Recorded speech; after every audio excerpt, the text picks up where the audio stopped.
2021년 10월 14일 오후 2시 10분입니다. 이 아산 관련 구술 자료 수집 사업, 아산 정규연합 그리고 전국 경제연합회를 이런 주제를 가지고 이야기를 시작하도록 하겠습니다. 오늘은 전 정규연에 근무하셨고 장한대 교수와 전 한수경제협회 사무국장 역임하신 조중근 선생님을 모시고 인터뷰를 진행하도록 하겠습니다. 네, 반갑습니다. 예. 일단 호칭은 이제 구술자, 저는 면담자, 상업자 이런 식으로 한번 시작하도록 하겠습니다. 좋습니다. 네네. 우리 구술자의 개인 생애를 여쭤보도록 하겠습니다. 네네. 구체적인 생년을 언제 태어났을까? 네, 저는 1950년 6월 30일 생이고요. 제가 태어난 곳은 사실 이북입니다. 그래서 고향 주소가 경기도 연천군 왕진면 작동리에 있습니다. 그리고 이제 월남 가족이죠. 그래서 제가 태어난 곳은 제2로 땅굴 나온 거 잘 아시죠? 제2로 땅굴을 산 하나 건너면 그 땅굴이 나온 그 근처다 그러시면 이제 금방 이해하실 것 같습니다. 다행히 휴전 후에 이것이 남한 땅이 돼서 제 고향 땅이라고 이렇게 두세 번 그냥 방문할 수 있는 그런 기회도 갖긴 했습니다. 예. 그럼 선생님 가족 관계는 어떻습니까? 네, 저는 이제 6.25라는 게 굉장히 우리나라 역사상 가장 비참한 일을 생각하는데 6.25 때 제 아버님을 잃었습니다. 그래서 우리 어머니께서 홀혈단신으로 5 아들을 데리시고 남한으로 오셨습니다. 그래서 그게 참 평생 가정과 자식들을 위해서 헌신하셨던 우리 어머니입니다. 그리고 이제 어머니가 홀어머니 되다 보니까 저 같은 경우는 이제 외할머니 밑에서 이제 주로 컸어요. 어머니는 이제 나가서 돈을 벌어줘야 돼요. 안 해보신 일이 없어요. 막일. 아마 짐작이 가실 거예요. 6.25 이후에 홀어머니가 5 아들을 키운다는 게 그게 얼마나 큰 일이겠어요. 근데 우리 외할머니께서는 아주 유명하신 양반 집안의 후손이세요. 본인이 밝히시질 않길 원하기 때문에 그렇게만 말씀드리는데 저를 교육을 시키시면서 중군이 너 애비 없는 후레 자식이라는 소리는 내가 결코 듣지 않겠다. 정말 무시무시한 그런 교육을 받았습니다. 지금도 어디 가서 제가 무슨 버르장머리가 없다라든지 예우를 잘못 이런 말씀은 제가 사실은 거의 듣지 않고 이렇게 일생을 살아왔던 게 우리 외할머니의 엄격하신 그런 훈육에서 이루어졌었고 그리고 5형제인데 참 개인적으로 정말 훌륭한 형님들을 뒀어요. 우리 큰형이 그때 12살이었었는데 가장 역할을 했고 둘째, 셋째 형까지 이제 중학교를 진학을 못하고 일터로 나가면서 세 형님들이 정말 결의를 했어요.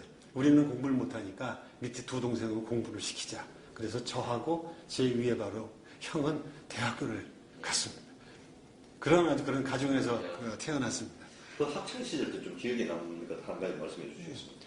이제 중고등학교 시절 여기 이제 말씀하셨는데 요즘 제가 참 이런 여러 가지 활동을 하면서 아쉬워하는 게 참 스승의 상이 없어진다. 또 존경받는 그런 스승이 이렇게 참 찾기가 좀 예전 같지 않다라는 그런 말씀들을 많이 듣는데 저는 참 중고등학교 때 은사님들이 훌륭하신 분들이 굉장히 많았었어요. 그래서 제가 어렵게 사니까 제 손을 그냥 꼭 붙드시고 집에 들어가갖고 따뜻한 떡국을 해주시면서 이렇게 위로해 주시는 선생님이 계셨는가 하면은 제가 상고를 진학한다니까 그래도 인문 학교를 가야 나중에 큰 일을 한다고 적극 이렇게 말려오시면서 애를 쓰시는 선생님도 이렇게 계셨고요. 또 제가 상업고등학교 진학을 했었는데 진학반에 오셔갖고 너희 중에 큰일하는 사람이 반드시 나와야 된다. 이렇게 하시면서 그렇게 고무하고 격려하시던 그런 선생님들 참 훌륭하신 은사님들 정말 감사를 지금도 드립니다. 잊지 못하는 우리 은사님들이시고 또 고등학교 때 제가 고1 때 천주교에 제가 입교를 했습니다. 고1 때. 그래서 제가 평생 동안 천주교와 일생을 같이 하면서 사는 그것이 고등학교 때 이루어졌고요.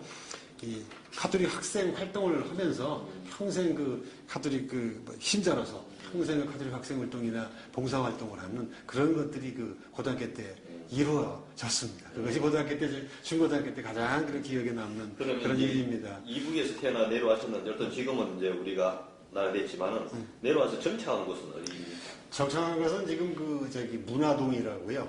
지금 어딘가요? 아마 약수동 혹시 아세요? 장춘단, 장춘단에 그 장충 체육관이 있죠? 그거 이렇게 넘어오면은 이제 약수동이라고 있고, 거기서 조금 더 밑으로 내려오면은 문화동이라고 있습니다. 근데 그게 제가 어려서 기억을 놓고 보면은 그냥 가마떼기라고 그러나요? 이런 거로 이렇게 문이라고 이렇게 걷어가지고 안에서 그냥 움처럼 이렇게 살던 것도 있고, 그야말로 참 굉장히 열악한 그런 삶이었었죠. 그러니까 6.25 이후에 서울에 산, 특히 그런 데는 또 난민들이 많았었기 때문에 그 생활 여건에는 무지개 맛봤고, 마지막에는 그런 분들을 위해서 그 당시에 서울시장님이 금호동에 구민주택 같은 거를 이렇게 불화해 주신 것이 있어요. 그래서 이제 방죽에 이렇게 움푹 들어가는 독 하나 있는 거, 그래서 그쪽에 금호동에 가서도 살고 그랬는데, 사실 참 어렵게 살았었죠. 6.25 이후의 삶이 다 그랬었습니다. 예. 혹시 뭐 건강관리 위해서 뭐 어떤 취미생활 같은 거 꾸준하고 있는? 이제 저는 이제 여기 두 가지를 제가 이제 말씀을 꼭 드리는데, 제일 좋아하는 게 사실은 저는 고등학교 때 방송반에서 이제 특별 활동을 하면서 제가 디스크 잡기 같은 그런 역할들을 했어요. 음악을 선곡하고 방송 틀어주는 걸 이렇게 해가지고, 그때 어떻게 우연히 이렇게 이제 고전 음악을 이렇게 접할 수 있는 기회를 자연스럽게 갖게 돼갖고, 사실 지금도 많이는 몰라도 베토벤이나 차이콥스키나 베르디의 오페라 같은 거, 제가 사실 어떤 거는 제가 멜로디를 다 외웁니다. 하도 많이 들어가지고. 그래서 고전음악을 참 좋아하고요. 40대 때 제가 같이 친하던 동료가 암으로 세상을 떠나는 걸 봤어요. 그래서 이거 건강관리를 잘해야 되겠다. 그래서 그때부터 매주 토요일 날 제가 북한산하고 도봉산 등산을 다녔는데, 그 등산 지도를 사면은 이렇게 빨간 줄로 이렇게 등산로가 그려져 있잖아요. 저는 참 성격에서 그런지 모르지만 한번 갔다 온 길은 빨간 줄을 쭉 철을 쳤어요. 내가 갔다 왔던 길 해가지고 그 지도책을 제가 2개를 찢었습니다.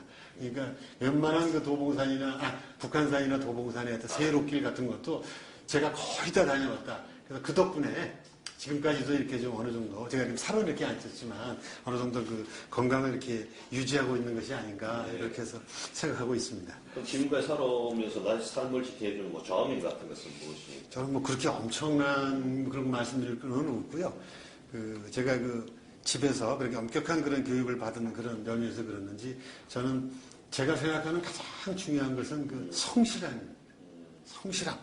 그래서 항상 그런 주어진 상황 하에서 최선을 다하는 거, 이것이 가장 중요한 어떤 삶의 모토가 아니겠는가 하는 그런 얘기죠. 그래서 다른 분들이 저를 볼 때 저 사람은 정말 책임감이 강하고 또 무엇을 맡겨도 또 믿을 수 있는 그런 사람이다라는 그런 걸 이미지를 드리려고 제가 많이 노력을 했고요.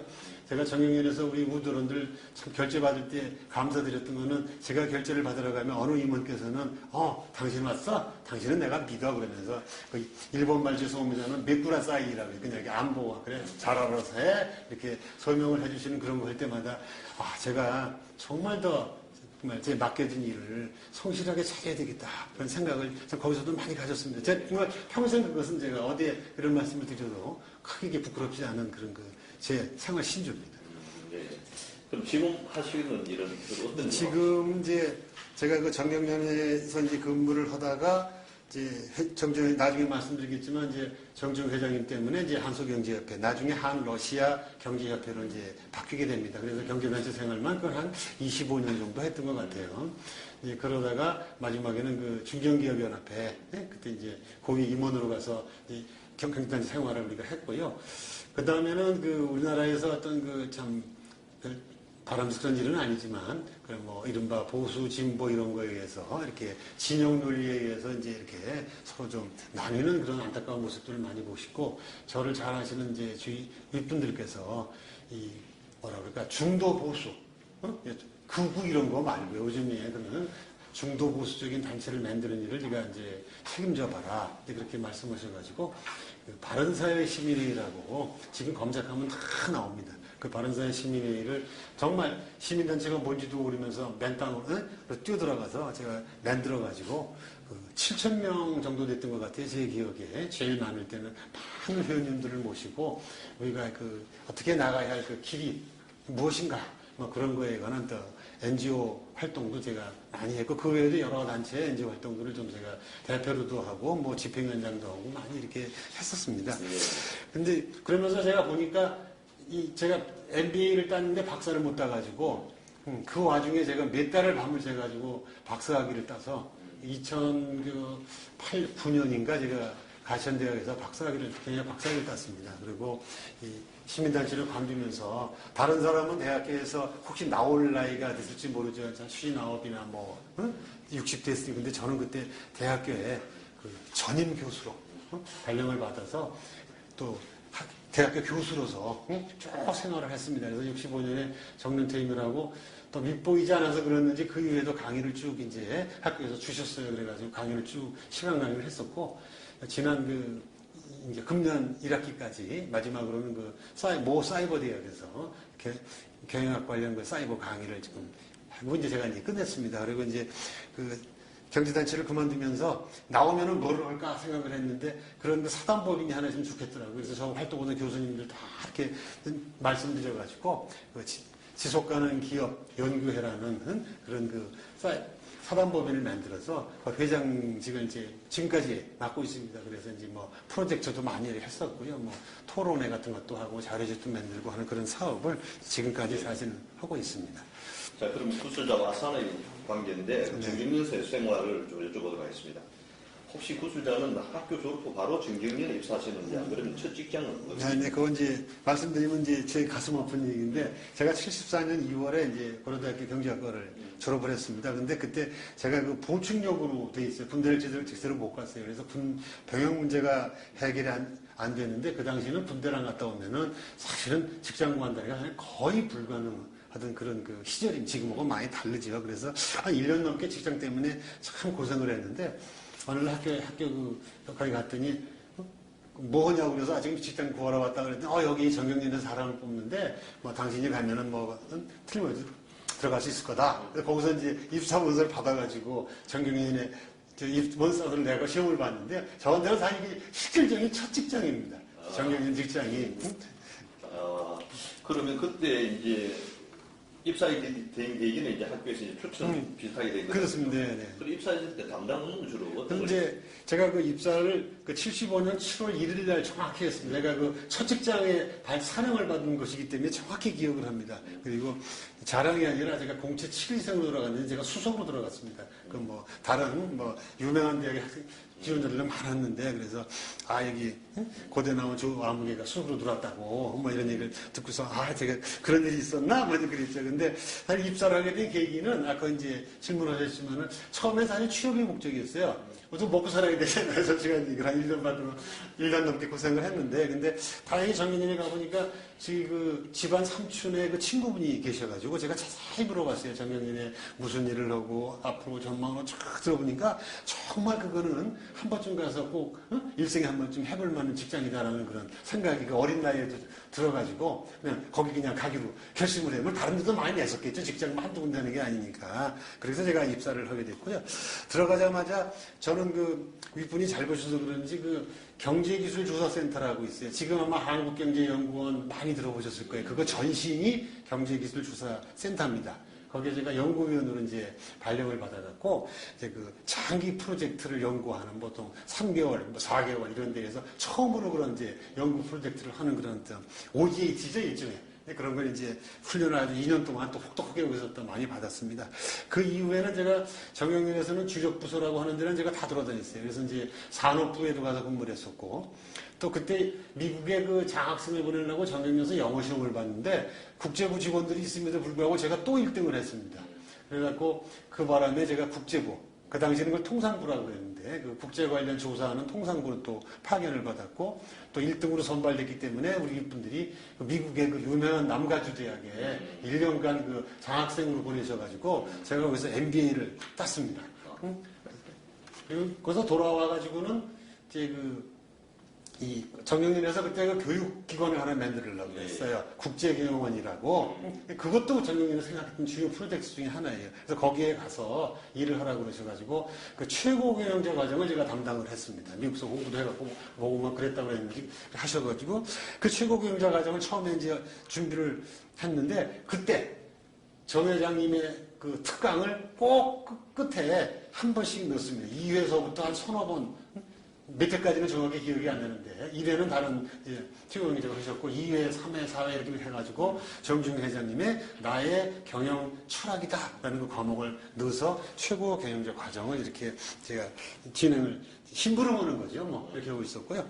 그 뒤에는 이제 조사부장도 했었고 또 국제부장도 했었고 마지막에는 경제홍보부, 그러니까 그냥 홍보실이 아니라 경제를 홍보하는 뜻에서 경제홍보부라고 했습니다. 그래서 그 뒤에 정경에서 맡은 업무는 사실은 조사부, 국제부, 홍보실. 그게 경제단에서는 그 회원부를 빼놓고는, 회원부가 더 중요하니까 빼놓고 이런 일선 업무 중에서는 가장 중요한 부서라고 제가 생각을 하고 있는데, 그 3개 부서장을 저는 다 이렇게 했던 그런 그 직원이었습니다. 부장이었죠. 부장으로 다 제가 마지막에 다 나왔으니까 그랬었습니다. 그럼 입사 당시 어떤 정경련 분위기는 좀 어땠습니까? 이런 말씀을 아마 혹시 다른 분이 들으셨는지 모르는데 제가 정경련에 들어가니까는 우리가 흔히 경제 4단체라고 얘기를 하는데 우리가 이제 정경련, 상공회의소, 무역협회, 중소기업 중앙회 뭐 이렇게 하잖아요. 그런데 나머지 3단체는 그게 법정단체입니다. 법에 의해서 설립된 단체이기 때문에 단체의 어떤 그 설립 요건이 탄탄했죠. 근데 우리 정경련은 순수한 민간인들이 만든 그런 그 단체입니다. 그러다 보니까 거기 그때 같이 그 모시고 있던 그 임원분들이나 그 부서장이나 그 직원분들이 이 순수 민간 단체로서 정경련이 정말 이런 다른 단체에 밀리지 않는 솔직한 말씀으로 확고한 그 의상을 우리가 정립하고 역할을 우리가 다해서 이거를 키워야 되겠다. 지켜야 되겠다 하는 그런 분위기가 제 어린 그만 직장에 처음 들어가 잘 몰랐지만 너무너무나 정말 역력했어요. 그래서 혼신을 다해서 그때 그분들 참 임직원 일을 다 했습니다. 지금도 저는 그 모습이 너무너무나 생생하고 그런 것 때문에 우리 정경련이 나중에 재계 대표기관으로 발돋움할 수 있는 그런 것들이 그때 그 사무국에서 정말 그 회장님들이나 그 모시고 회원님들 모시고 열심히 일했던 그런 거의 결과가 아닌가 저는 그렇게 정말 지금도 굳게 믿고 있습니다. 그럼 정경련도 굉장히 많은 변화를 거쳤다고 들었습니다. 네. 그 사무실 위치부터 북창동, 이제 해남빌딩에서 여의도까지 옮겨. 여기는 재미있는 얘기가 있어요. 네. 제일 처음에는 해남빌딩에 있었는데 저는 그때 해남빌딩에는 근무를 못했었어요. 제가 들어갈 적에는 3.15 빌딩 28층에 있었는데 그 당시는 그 해남빌딩에 이어서 3.15 빌딩이 제일 좋은 빌딩이었었습니다. 그 당시에 최신으로 이렇게 진 거죠. 그러다가 이제 그 3.15 빌딩에서 여의도에 와갖고 이제 정연회관을 신축을 했죠. 20층짜리 신축. 그건 79년에 신축을 했는데, 그때 우리가 이런 얘기들을 이제 우리 분들도 하셨고, 우리 이렇게 했어요. 야, 정경련이 그래도 한국의 재계를 대표하는 단체인데, 사무국만큼은 우리가 어떤 분들을 모시고 일을 하는데, 제일 그 단체에서 일해야 되지 않겠어? 이렇게 우스갯소리를 하면서, 우리가 어떻게 우리가 역할을 해야 되는가, 이런 것들을 서로 얘기하던 그런 기억들이 지금도 생생하게 납니다. 그럼 여의도 회관 건립 당시의 과정에 대해서 좀 말씀해 주시겠어요? 저는 이제 뭐 이런 그 조사부나 국제부 중에서 이런 얘기 자세히는 모릅니다. 그러나 다만 그 기억에 남는 게, 야, 이거, 그때 이제 회관 신축을 하려고 하면 다 이제 그 자금이 필요하잖아요. 그런데 그렇다고 그걸 뭐 조 회장님이 다 되실 수 있는 게 아니라 이게 회원들의 단체이기 때문에 이게 십시일반 뭐 회장님도 얼마 또 많이 내셨겠죠. 해가지고 어느 분은 무슨 뭐 제가 듣기로는 뭐 시멘트를 원가에도 이렇게 해주신 그런 것도 있다고 비싸게 다 나온대요. 근데 저는 그 내용을 자세히는 모르는데 조 회장님께서 하루는 그 회장단위에서 보고를 받으신 뒤에 아 이걸 좀 빨리 기간 내에 제외 되니까 내가 사람을 하나 보내겠다. 그러셨다는 거예요. 이게 다른 분도 아마 말씀하셨을지 몰라요. 그래서 그 당시 그 제1의 그 건설회사 했던 그 현대건설에 고위 임원을 이 건설 그 완공을 위해서 이렇게 지명을 하셔가지고 그 일을 정말 이렇게 직접 이렇게 관장하시도록 이렇게 하셨다 하는 얘기를 제가 이건 전에 들은 얘기입니다. 저는 뭐 직접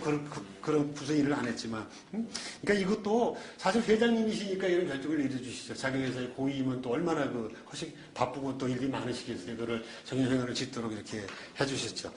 그리고 이제 건립 후에 이제 짓기는 지었는데 읍면동 가지고 지다 보니까 어려움이 굉장히 많았습니다. 그래서 그 회장실이나 중요한 곳 빼놓고 나머지 사무실은 다 저희가 세를 줬습니다. 임차를 하고 저희는 어디 있었냐면 복도에 칸막이를 해가지고 사무실이 아닌 거죠. 칸막이를 해서 칸막이에서 우리가 근무를 했습니다. 근데 저희 불평 하나 안 했습니다. 제가 좋게 얘기하는 게 아닙니다. 왜냐하면 우리가 우리 건물을 가졌다는 것이 얼마나 자랑스럽고 우리가 얼마나 이거 소망하던 그런 일인데 우리가 재정에 상당히 어려워서 이런 일이 있는데 우리가 그거 갖고 뭐 그거 아니다. 그리고 정말 묵묵히 우리가 그 일을 했습니다. 그래서 그 나중에는 그게 다 극복이 돼가지고 우리가 이제 2층이 우리 사무실이었는데 거기 쪽으로 다 들어가서 일을 하면서 근무를 했던 그 두 가지가 제가 회관 관련돼서는 생각나는 게 바로 그런 거고 제가 앞서 말씀드리지만 정경련 회관은 정경련 회장님이 계셨기 때문에 저는 이게 준공될 수 있었다. 저는 개인적으로 그렇게 지금도 지금 확고하게 믿고 있습니다. 그럼 정경련은 언제까지 근무하셨어요? 저는 그 1989년 9월에 이제 나오게 됐습니다. 그러니까 횟수로는 한 15년 정도 됐을까요? 이제 이렇게 이제 근무를 했죠. 특별히 이때 나온 이유가 뭐? 이제 그 이유는 저는 사실은 정경련에 그때 우리 그 내용을 알고 들어갔다 그러기 때문에 정경련을 이렇게 나오고 싶은 생각이 사실은 없었어요. 그런데 그때 우리 나중에 말씀드리겠지만 우리 정정 회장님께서 이제 정경련의 그 명예회장이 되셔서 회장을 관두신 다음에 명예회장이 되셔가지고 한소경제협회라는 걸 맺었죠. 제가 이따 자세히 말씀드리겠습니다. 근데 그거를 이제 소련 갔다 오셔가지고 이제 그 일을 추진하시면서 이 일을 할 사람은 조중근이밖에 없다. 그러니까 조중근이를 데려다가 내가 쓸 수 있도록 해달라. 이렇게 이제 말씀을 하시고 저한테 또 이제 윗분을 통해서 말씀해 주시고 그렇게 연락이 왔었어요. 근데 제가 정경련에 어떻게 들어간 직장이에요. 한 1년을만 놀다가 정말 구수면에 들어가서 정말 제가 이렇게 정경련 때문에 미국도 가서 유학도 가고 정말 저의 정말 어마어마한 저로서는 정말 그런 곳인데 이걸 관두겠다는 소리를 할 수가 없잖아요. 그래갖고 그 답변을 이렇게 제가 즉시 못 드렸습니다. 좀 요즘 말로 뭐 뜸을 들였다 그럴까요? 이렇게 답변을 못 드리고 있었더니 이모께서 맨날 부르시고 그렇게 했는데 하루는 나중에 들은 후일담인데 정정 회장께서 하도 답답하신지 당시 유창순 회장님이죠. 국무총리였던 회장님이 전화를 하셨대요. 그러면서 제가 전해드린 얘기인데 그 회장 정경련에는 조중근이가 없어도 다른 훌륭한 사람들이 있으니까 직원들이 있으니까 돌아가지만 내가 만드는 한소협회는 그 조중근이 제가 있어야 움직일 것 같으니까 그걸 좀 꼭 되도록 해달라고. 그렇게까지 말씀하셨던 후일 때문에 저는 이거 확인은 못하지만 들은 얘기가 그대로 제가 그냥 말씀을 드립니다. 그래서 제가 참 한동안 고민을 많이 하다가 그래요. 대한민국 재계의 제1인자이시고 또 정경련의 또 회장이시고 명예회장이시고 제가 또 그렇게 한 10여 년 또 국제합명하면서 모시고 또 그렇게 해서 원하시는데 가서 제가 이렇게 잘 그 명을 따르고 보필하는 게 또 내 그 도리지 싶어서 제가 정말 정경련을 그래서 떠났습니다. 그게 정경련을 떠난 동기는 완전히 정정 회장님 때문에 떠났다. 이렇게 제가 말씀을 드릴 수 있겠습니다. 그럼 돌아가서 다시 우리 창업자 첫 만남은 어떻게 이루어졌습니까? 이제 그 정경련에 근무하면서 조사하고 있을 적에는 그렇게 이제 정 회장님을 만나뵐 기회가 이제 많지 않았는데요. 예. 제가 그 국제 관련 쪽 업무를 하면서 아무래도 이제 회장님의 대외적인 그런 활동이 많으시니까 정경련에도 외국에 사람들이 무지개 많이 오잖아요. 예. 사절단, 대사, 굉장히 많이 합니다. 취임인사, 이임인사, 사절단 대표 많이 들어봤었거든요. 그러면서 이제 그 국제부금을 하게 되면서 자연히 정 회장님 관련된 그 국제 관련 업무를 제가 이제 실무자로서 이제 준비를 많이 해오렸죠. 저는 멀쩡한 않지 이렇게 뵙죠. 제가 감히 어떻게 회장님 이렇게 하겠습니까? 근데 첫 번째 그 결정적인 계기는 그 1983년 10월 달이에요. 그 전두환 대통령께서 그 동남아 태평양 순방 경제인 사절단을 동남아 태평양 순방을 하시는 그런 그 해외 승무 계획을 이제 세우셨고 또 거기에 수행하는 그 수행 경제인단이죠. 예. 그걸 같이 이제 수행하도록 하셨는데 그 일이 정경련 국제부가 맡게 됐습니다. 그리고 그 일을 이거는 조중근이가 해라. 제가 그때 차장을 할 때인데 그때 저한테 그 업무가 지시가 이렇게 내려왔습니다. 그래서 그 준비를 다 이렇게 해가지고 다 준비했지. 사실 하나 보내는 업무가 그렇게 그 쉬운 일이 아닙니다. 이렇게 우리가 비행기 일정을만 어레인지하는 것이 아니라 저희 같은 경우에는 그 6개국에 관한 기본 자료서부터 6개국에 가서 벌어지는 모든 그런 그 연설문서부터 하여튼 관련된 거를 정말 A서부터 Z까지 저희가 전부 준비를 해요. 나중에 짐이 그냥 엄청 많습니다. 그리고 다 준비하고 보고 일일이 다 드리고 이렇게 해서 비행기를 이제 같이 타고 그 비행기를 타고 이제 대통령 앞에 타시고 뒤에 이제 경제인들 타시고 경제사경체장 다 타시고 해서 같이 갔는데 불행하게도 어무산 사건이 폭발 사건이 이루어졌잖아요. 그때 우리 회장님들은 그 골프를 치러 이렇게 밖에 좀 운동 삼아 잠깐 나가셨을 때는 강요들은 가고. 그렇죠. 그래서 거기서 그 기록을 보면은 그 17분이 돌아가시고 예. 14명이 중경상을 입으셨습니다. 그리고 저한테 그 경제학이 무언가를 가르쳐 주셨던 그 당시 동자부 장관께서 제 은사입니다. 고려대학교 은사께서 그날 현장에서 돌아가셨습니다. 참 이거 저는 아픈 기억인데 이런 거를 쭉 하면서 그게 이제 회장이 보고 제가 이제 누가 간사야? 그러니까 제가 가서 이런데도 보고를 드리잖아요. 뭐 일정은 어떻게 돼 있고 무슨 행사가 있고 하니까 하면서 이제 만나뵈는 그런 계기가 됐습니다. 근데 결정적인 계기는 이제 지금 조금 이따 말씀드린 이제 89년 그 7월에 그 한국과 소련 간의 어떤 수교가 성립되기 전에 그 소련 방문 민간사 일단 파견 준비를 하면서 이제 회장님하고 이제 모든 걸 이렇게 쭉 이렇게 이제 만나보게 됐습니다. 예, 그거는 좀 이따 다시 한번 들어보기로 하고. 근데 제가 이제 거기서 이제 느낀 거는, 그건 나중에 제가 말씀을 제가 드릴게요. 예. 그 창립자께서는 증여회장 무려 5차례 연임했다고 합니다. 네. 그 연임이 자유롭기 때문인지 아니면 특별한 능력 때문인지 좀 말씀해 주시겠습니까? 그거 이제 뭐라 그럴까? 그 회장님의 어떤 거취 이런 거에 관한 것은 사실은 그 위에 회장님들이나 또 고문단님이 여러분들이 논의하시는 것이기 때문에 그런 걸 저희가 이제 뭐 직원들이 뭐 그런 거 듣거나 하기는 사실 굉장히 어렵습니다. 다만 이제 제가 이제 회장님이 연임하시는 데에 대한 저 개인적인 그 소회라고 그럴까? 그런 건 제 개인 의견이니까 이제 말씀을 올릴 수 있을 것 같아요. 그래서 저는 어떻게 생각하냐면 이 민간 경제계, 대한민국의 어떤 재계를 대표하는 기관의 회장은 당연히 당시 그 제1의 제1 그 그룹의 회장이셨던 저 회장님이 맡으시는 것이 이건 저는 너무나 당연한 일이다. 저는 그렇게 사실 생각을 합니다. 그건 왜냐하면은 그 회장이 어느 분이시라는 것이 그 기관의 어떤 그 위상 같은 거를 사실 좌지우지하는 경우도 많이 있습니다. 어느 경우 장이 그분이 회장님이죠. 그럼 뭐 그 다음 건 뭐 넘어가 다 그냥 이해할 수 있잖아요.